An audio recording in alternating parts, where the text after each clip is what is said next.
আমাৰ NGOৰ সন্ধিয়া প্ৰয়াস ৱেলফেয়াৰ ছ'চাইটি আৰু বৃহত্তৰ ৰঙিয়াবাসী ৰাইজৰ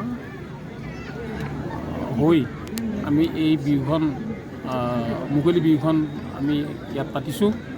ইয়াত চবে সঁহাৰি দিছে আৰু আমি অলপ ব্যতিক্ৰমী হিচাপে এই বিহুখন পাতিছোঁ।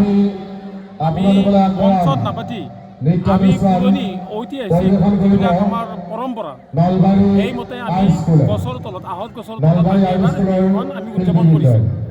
আৰু ইয়াত আমি বহুত আমাৰ বাৰেৰহণীয়া সাংস্কৃতিক দলবিলাকক আমি মাতিছোঁ।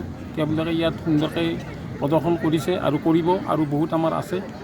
খুব সুন্দৰ সঁহাৰি পাইছোঁ আমি প্ৰতি বছৰে কৰে। হয়, আমি এই বছৰে আমাৰ প্ৰথম সন্ধিয়া প্ৰয়াস ৱেলফেয়াৰ ছ'চাইটিৰ প্ৰথমবাৰ্ষিক হিচাপে আমি আজি এই বিহুখন আমি উদযাপন কৰিছোঁ মুকলি বিহু।